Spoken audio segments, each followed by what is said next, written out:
ZNS Total Sports is brought to you by Fourth Terrace Diagnostic Center. Welcome to sports, everybody. The Caribbean Amateur Junior Golf Championships teeing off tomorrow at Albany. The opening taking place tonight at Super Club's Breezes. That's where we find our Charles Fisher. Good evening once again, Johnny. We are here at the Super Club Breezes Resort where the official opening ceremony just wrapped up for the Caribbean Amateur Junior Golf Championship. With that all done, the golfers are ready to hit the course tomorrow morning at the Albany Resort. And joining us here tonight is Haley Turnquest and Ben Knowles. Haley and Ben, you had a chance to test the Albany course today. How was it? It was pretty difficult, but I'd say that we're all together ready for this. What about you?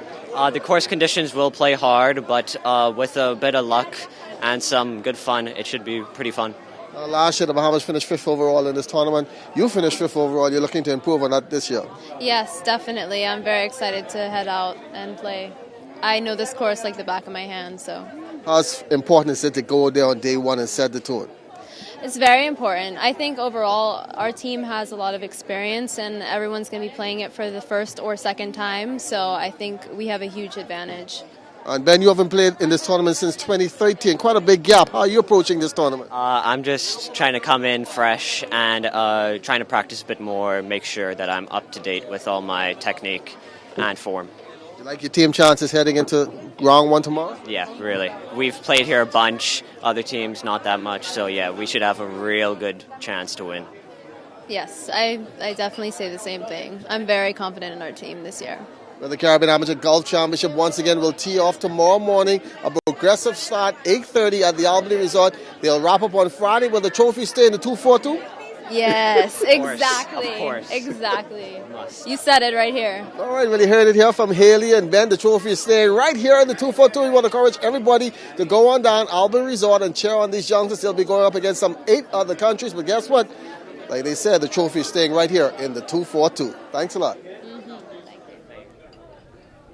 Well, the draw for the FIBA America 2021 qualifiers taking place today in Puerto Rico. The Bahamas will play out of Group D alongside Team USA, Puerto Rico, and Mexico. Group A consists of Argentina, Venezuela, Chile, and Colombia. Group B is Brazil, Uruguay, Panama, and Paraguay, while Group C consists of Canada, the Dominican Republic, the U.S. Virgin Islands, and Cuba. The 2021 qualifiers tipping off in February 2020. The top 12 teams will move on to the 2021 FIBA America's Championship. Team Bahamas safely in Puerto Rico ahead of the Under-17 Boys Central Basket Tournament, which tips off tomorrow. The squad getting some work in today as they prepare to take on the host in the feature game come tomorrow night. Now, the Central Basket Tournament is overlapping with the Buddy Hield Hope 24 Elite Basketball Clinic. Those players representing the 242 would have been a part of that clinic, but Buddy understands that Central Basket takes precedence.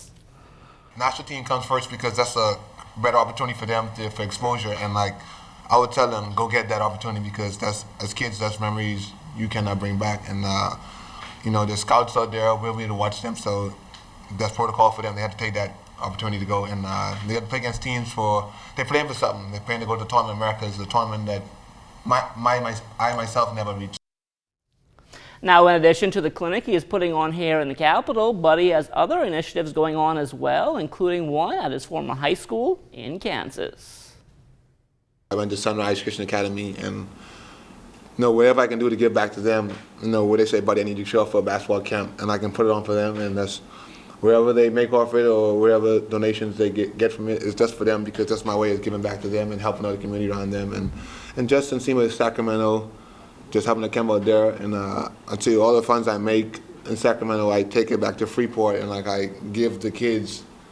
You got them school bags, school supplies. It's always about giving back to kids and giving them better opportunities and stuff they never had. Because when I was little, I always softly was the guy to come to the park for us every morning. He was a buddy, be there at 9 o'clock, and I was there. So that was instilled in me, and I'm just grateful to be able to give back to the community, and that's inspired the next generation because that inspired me to be who I am today. Team selections for the WNBA All-Star Game set for tonight. Players have been divided into pools of starters and reserves. Captains Elena Delle Donne and Ajay Wilson will be putting their squads together. Jonquel Jones of the Connecticut Sun was voted a starter, and all that remains to be seen now is which team she will be playing for. Well, Justin Roberts back in town after winning his first professional tennis title over the weekend in singles in Mexico. He spoke with our Charles Fisher. Justin having fun with the younger tennis players at the National Tennis Center. Well, he had a big hit on the weekend, winning his first ever International Tennis Federation singles event in Mexico, having to play from the qualifying round to the title. It was a good feeling. I mean, I had a lot of comeback wins, a lot of 3.5-hour matches, so it was a big relief, a lot of joy, just happy to be on the right track. I played 7 matches in 7 days in the heat in Mexico. You go through a lot of situations where you're down and you're out, and you're playing players with better rankings than you. They expect you to win, and you just gotta go after it every day and believe you got a chance, and it just happened to work out for me. A week earlier, he and partner Jody McGinley from Antigua and Barbuda captured another event, also in Mexico. I've been playing tennis with him since I was like 12, 13. We have a good chemistry on the court. We got 1 finals and one championship over there. So it was disappointing. We had 2 first-round losses, but to get a title with him was good fun for sure. And what has been the reason for the former Florida University Bulls player turnaround? I think just hard work. I mean, since my wrist surgery, I just been going hard the last 1.5 years, and it's starting to pay off. You know, all the extra fitness and extra time on the court just starting to pay off for me now. I didn't have the results that I really wanted, but just with time and hard work, you know, and making sure I stay on top of it, staying healthy, I've been able to figure it out. Home now before he heads to the Pan Am Games in Peru, Justin happy to pass on his skills. I remember when I was young like that, and I was hit with Jason Roll and Marvin Roll and all these guys. So to be able to do something for them, just to give them a good exposure, just to see me or just to play and see someone that they look up to maybe a little bit, it's good. It's a good feeling, you know. I enjoy it. For ZNS Total Sports, I'm Charles Fisher. 2 swimmers in the water for Team Bahamas on day 3 of the FINA Long Course World Swimming Championships in South Korea. Joanna Evans was 8th in her heat of the women's 200-meter freestyle in 2:02.76. That placed her 31st overall. Isaac Bastian also in the pool for the heats of the men's 50-meter breaststroke. He touched the wall 8th in his heat, finished 49th overall in 28.98. No Bahamians in the pool on day number 4. From the minor league baseball diamond last night, Anthony Seymour went 1 for 2, stole his 13th base of the season. The Jacksonville Jumbo Shrimps losing to Biloxi 3-2. As for Warren Saunders, he was 1 for 4 in RBI as the Gulf Coast Mets lost 6-4 to the Marlins.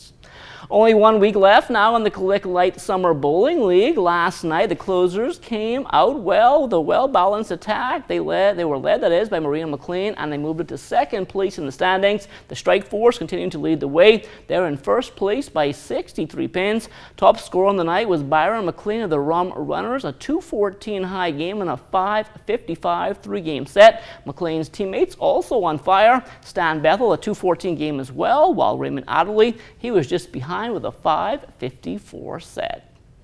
And that will do it for sports. The Bahamas Tonight comes back after the break. ZNS Total Sports is brought to you by 4th Terrace Diagnostic Center.